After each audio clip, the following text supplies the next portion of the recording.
Welcome বন্ধুরা, Rumpa's healthy food চ্যানেলে সব দিনের মতো আজও সবাইকে স্বাগত। আমি আজ নতুন আরও একটি ব্লগ রেসিপি নিয়ে হাজির হয়েছি। আজ বানিয়েছি সোয়া কাবাব রেসিপি।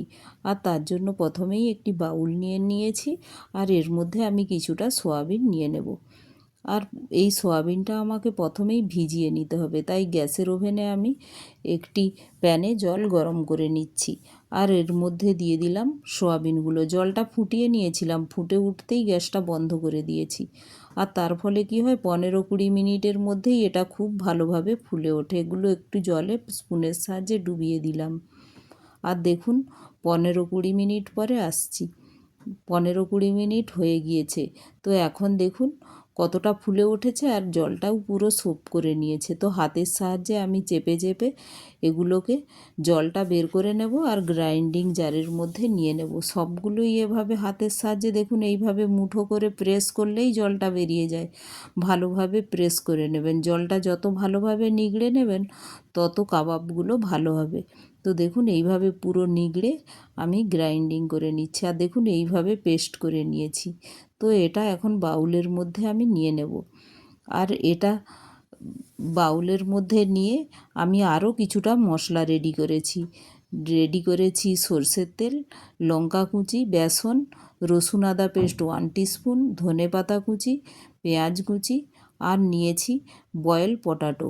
আর এটা দেখুন লো সুগার আলু। তো এটা বয়েল হওয়ার ফলে পুরো সফট হয়ে যায়, তো হাতের সাহায্যেই এটা আমি ম্যাশ করে নেব। আর নিয়েছি গোটা জিরে, জোয়ান, লবণ। এইগুলো হলেই আমার কাবাব রেডি হয়ে যাবে।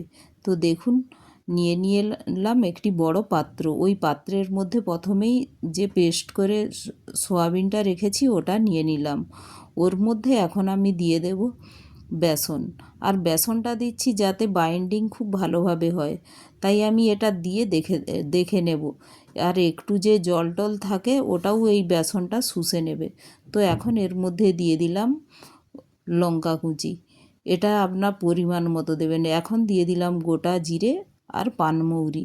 আমি প্রত্যেকটা উপকরণ দিয়েই মেখে নিচ্ছি। এখন দিয়ে দিলাম 1 টিস্পুন রসুন আদা পেস্ট যে নিয়েছিলাম ওটাও দিয়ে দিলাম। দিয়ে আমি সবগুলো উপকরণ দিয়ে ভালো করে মেখে নিচ্ছি।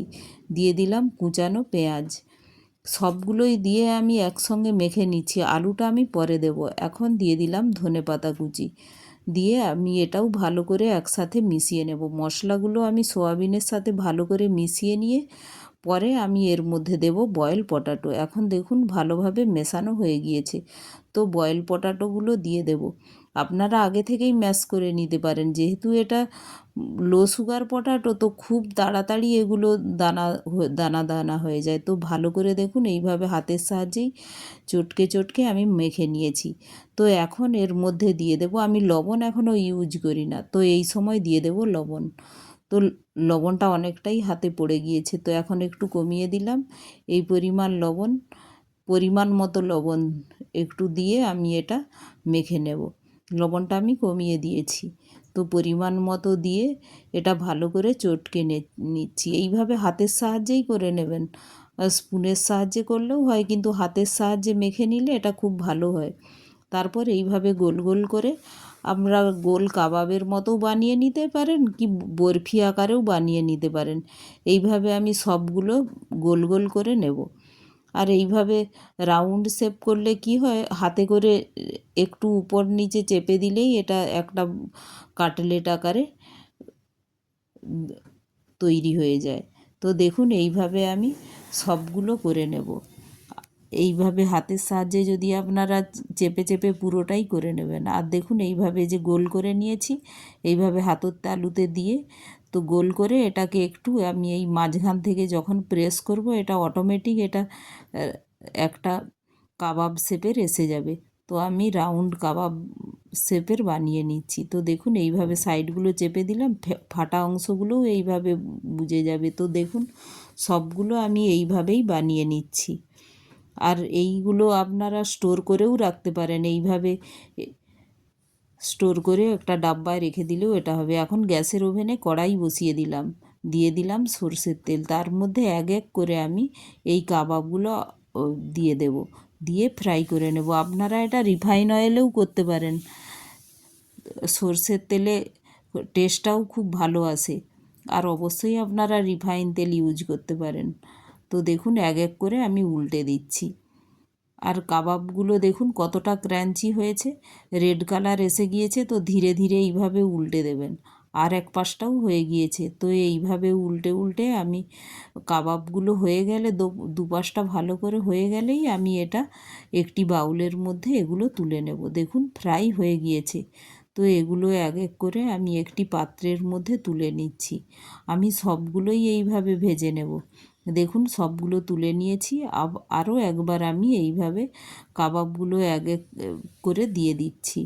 তো এটা বর্ষার দিনে এই রকম একটি কাবাব থাকলে কার না ভালো লাগে। তো অবশ্যই এইভাবে কাবাব বানাবেন। আর দেখুন কতটা ক্র্যাঞ্চি হয়েছে। এইভাবে উল্টাতে দেখছেন কত সুন্দর উঠে যাচ্ছে। তো কড়াইয়ে তো লাগছে না, তো ফ্রাই করতেও একটা মজা আসে। দেখুন এইভাবে সব কাবাবগুলো আমি ভেজে নিয়েছি।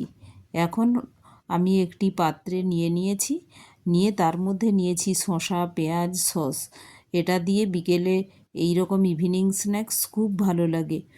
আর আপনারা তার সাথে যদি বাচ্চাদের ডিনারে এইভাবে একটি কাবাব বানিয়ে তার সাথে যদি ম্যাগি দেন, খুব ভালো ওরা পছন্দ করবে। আর দেখুন এইভাবে আমিও ম্যাগি একটা বানিয়ে নিয়েছি, তার সাথে সোয়াবিনের কাবাব বানিয়েছি, আর সাথে নিয়েছি শসা, পেঁয়াজ, সস। তো আপনারা যারা পছন্দ করেন এইভাবে অবশ্যই বানাবেন। আর রেসিপিটি ভালো লাগলে একটি লাইক শেয়ার করে দেবেন।